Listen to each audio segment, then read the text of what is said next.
Hey, welcome back. Today we're going to be ranking all the readily available beasts that are in the normal pool and the Grail shop, although a majority of them happen to be in the Grail shop, so I feel like it's definitely a bit more prominent in what you want to invest into, especially for the context of this series, since Grails do take a long time to stockpile, and by the time you have a good amount, just to get a plus 10, at that point, it's probably arguable as to whether or not you want to invest in some over others, especially for long-term usage. But still, for those who are looking for an idea of what you should and shouldn't invest into, or if you just want an idea of what types of builds you want to run on specific units if you do plan to invest into them, then this is the video for you. And yeah, that's what we're basically here to do today. Before we get started though, I do want to talk about how I do my ranking system. For those who are familiar, you could just skip ahead, but for those who basically clicked on this video and haven't really seen any of the other ones, I rank it based on two ratings, the performance rating and the cost rating. The performance rating is basically just complete subjectivity based on how I believe they currently hold up in the meta. While the cost rating isn't nearly as grand, it does give you an idea of how easy it is to invest into a unit, especially if you just want to try them out. And that's basically the gist of how we're going to be ranking them. If accessibility isn't really that big of an issue, then the cost rating really isn't going to matter much, but if you did want to try them out, or at least use some sort of budget build, then it may be a bit more prominent. But whatever the case may be, we may as well just get started with Year Keaton, who I remember being a pretty popular merge project, at least for arena purposes, because he had really good BST at the time, and his PRF alongside his stat line meant he could tank stuff like Chroms and anything that was ranged or physical, so that was always really beneficial. But the one downside he always had was his low speed and low resistance, which you really couldn't stack up too much. Still, he did have a decent PRF for what it was. It inflicted -5 defense and granted +5 defense to himself, so basically +5 attack and defense. But then he also gets additional true damage based on the differences between his own defense and the foes for a max of 7, which is pretty good. And then he gets the Beast effect, which isn't the modern one, but rather the old one, which just grants 10 attack if you're special triggers. And for what it's worth, it's still a pretty decent weapon because he can still hit really hard, because 41 base attack is nothing to scoff at whatsoever. However, he's definitely going to be more relegated to an enemy phase role because he doesn't really have the speed to make it work in the player phase. That alongside the low resistance, he's probably better off just tanking one ranged foes that aren't dragons. And while you can't necessarily choose which one range foe you go up against, more often than not, they're going to be targeting the defense stat anyway, because the majority of them aren't dragons. Still, in terms of budget builds, I would just get rid of Sturdy Blow and then give him Attack Defense Ideal, which is readily available in the 4-star pool, which could also work really well with his Link, and does work in both phases. So if you did have to attack in both phases, or if you just focused on the enemy phase, then at least it will work, whereas Sturdy Blow is only a player phase skill. Outside of that, you could always just give him Attack Smoke and Moonbow, and Steady Breath, so you could always retaliate with a Moonbow. However, if you would much rather rely on 2-shotting rather than 1-shotting, you could always give him Quick Riposte instead and then give him Bonfire, which is always a good alternative. But in terms of premium builds, I find that you're better off just aiming for 1-shots when possible, mainly because if he is getting doubled and they are targeting his defense stat, more often than not, they're not really going to kill. And the ones that can double and target his res stat are more often going to kill because that res stat is not really saving him. As such, you're better off just prioritizing any sort of enemy phase 1-shot build and in Sturdy Stance, so if they do have to double, then they won't get a special off you unless they have tempo. But more often than not, they're really not going to. But I do think in that regard, you're better off just stacking up as much damage as possible. And with Wrath and Time Spells, while it does require initial setup, if he does fall below 75% HP, he'll always have Glimmer active on the first hit, regardless of any skills, which is pretty nice. So you could always swap it out with a Bonfire and try something like that if you would rather wait for the initial setup. And overall, I do think he's relatively okay for what it is. I would say that he definitely falls short mainly because of the low res. If they were going to min-max him, I do think they could have at least dumped a bit of his defense and HP and put it into res, so that he could at the very least take a res hit when needed. And while it's not necessarily going to be a deal breaker, it's just something that you're going to have to watch out for, especially since dragons are becoming more and more common nowadays. Next we have Year Kaden, and they are really cool. They get attack and defense +6 during combat with the same condition as Year Keaton. Foe's HP is above 75%, but instead of getting true damage, if they have more defense than the foe, then they get additional cooldown per foe's attack, which is akin to the Mistletoe effect, only it is locked behind a defense check, which isn't that bad considering they have 41 defense at base, which is really nice. but then they also get 5 true damage per their own hit, which is really, really convenient. And then outside of that, they get the Beast Infantry effect, which is the new tempo and plus 7 true damage if they trigger a special. And that's what I'm going to be doing going forward, because it's a lot of text for these beast skills, and I can't really fit them in these boxes, but even with that being the case, you probably get the gist. So their stat line is also really, really solid. They have 39 base attack with 41 defense, so meeting that defense check really isn't going to be that big of an issue. They have 30 res, which is pretty respectable, and 45 HP, so as an enemy phase tank, they can do pretty well. In terms of budget builds, they also have a really solid base kit in close defense 3 and attack defense 03, meaning that you don't really have to give them much for them to function. You could give them any sort of assist skill if you just want something for ease of positioning, but outside of that, you can pretty much just give them a Wrath B slot, since they'll always be able to retaliate with an instant moonbow, so their damage output will be even higher. That alongside speed res oath, so you can just get even more stats. You could always swap it out for something that boosts attack and defense if you want to hit even harder, but if you just want Spectrum visible stats, then you could run double oath, which is pretty nice. Outside of that though, you could always just run any sort of sustainability set with noontime and quick riposte, so not only can they double consistently, but they can also maintain the quick riposte range and keep their sustainability relatively high. And with the likes of attack defense unity and low attack defense, they'll be able to not only tank really, really well, but they'll also be able to hit really hard in retaliation. And I don't believe that they're going to struggle on that front, especially with their base attack. And as such, I do think a 6 out of 10 is definitely warranted. As an enemy phase unit, I would definitely prefer if they had more available options outside of quick riposte, but for what it's worth, they can still function really, really well in that category. Next, we have Flame Mordecai, who has a really solid weapon, all things considered. As long as their HP is above 25%, they get 6 attack and defense. They inflict an attack and defense penalty on the foe during combat based on 20% of their visible defense, and the foe cannot make a follow-up attack, alongside their beast infantry stuff. And for what it's worth, it's a really solid weapon. They don't exactly have the worst speed, but it's not exactly the highest either, but their defense stat and attack stat are really, really high, and even though they don't really have the best res stat, debuffing for attack means that they can make up for it, and effectively end up with more stats than Kaizo, which is pretty good. They also have really high HP, so if you wanted to do something there, that's always nice, but their tanking prowess is going to be really, really good in general. If you wanted to use them on budget, you could always just replace their C slot for Attack Smoke 3, or you could also promote a Kamui for that, which is pretty convenient and would bolster up their overall defense and attack, making tanking just a lot better in general. Quick Riposte will be convenient just for getting damage out, especially since they can't really rely on natural speed all too much. And then with Moonbow and Null Follow-Up, they can actually continue to prevent any sort of guaranteed follow-ups and get their Quick Riposte active, as long as the foe doesn't have no follow-up themselves. However, in terms of premium sets, you could actually go with a Bulwark set, and this is going to be really, really expensive. Solid Ground 4 is a really solid skill for him in particular, because he does have additional stats based on his visible defense, so boosting it visibly as much as possible is always going to be a really good idea. And then with Attack Defense Bulwark, he could just debuff the foe's attack by a considerable amount, on top of Quick Riposte, which will just allow him to double in general. He could also swap out his C slot for anything else in particular that boosts that role, but Attack Defense Menace is probably one of the better options that we have currently, outside of maybe something like Joint Drive Defense.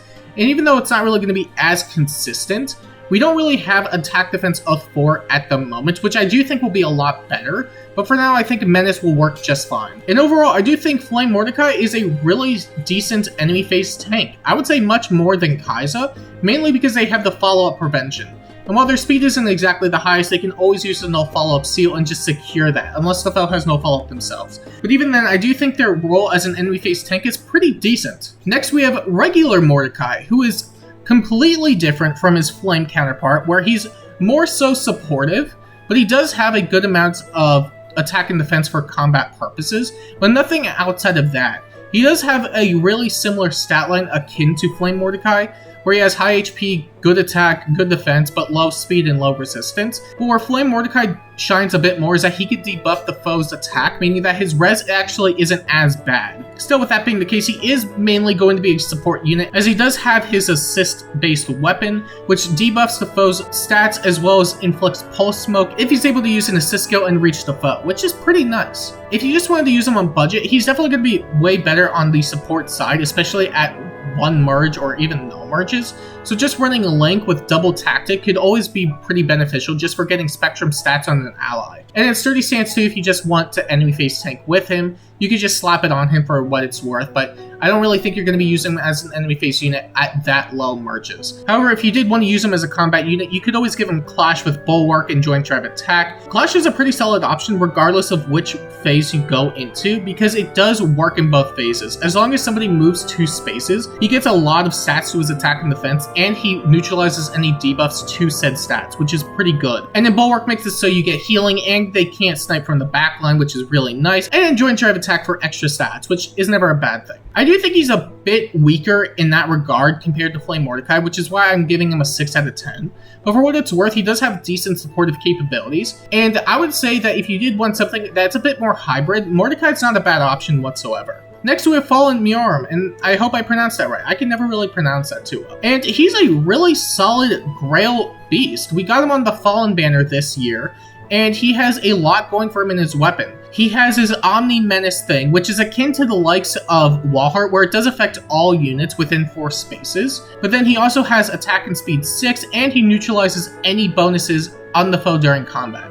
But then he also has this weird transformation gimmick, which is a bit different from the likes of any other beast, where if it's turn 2, 4, or anything after, then he transforms. And this is regardless of who you run with him, which is really, really convenient just for getting him off. You'll mainly have to worry about the initial 3 turns, but if you could get past that, it's not bad whatsoever. And then he also gets his beast stuff, but he also has chip damage after combat, which is why I didn't abbreviate it compared to all the other ones. Still, he also has a really, really solid defensive stat line of 43 attack and 40 speed, a respectable defense stat of 31, and a lowish rest stat of 23. And for what it's worth, I think he's a really solid defensive unit. If you just wanted to use him on budget, he's definitely a bit better when it comes to the player face, in my opinion.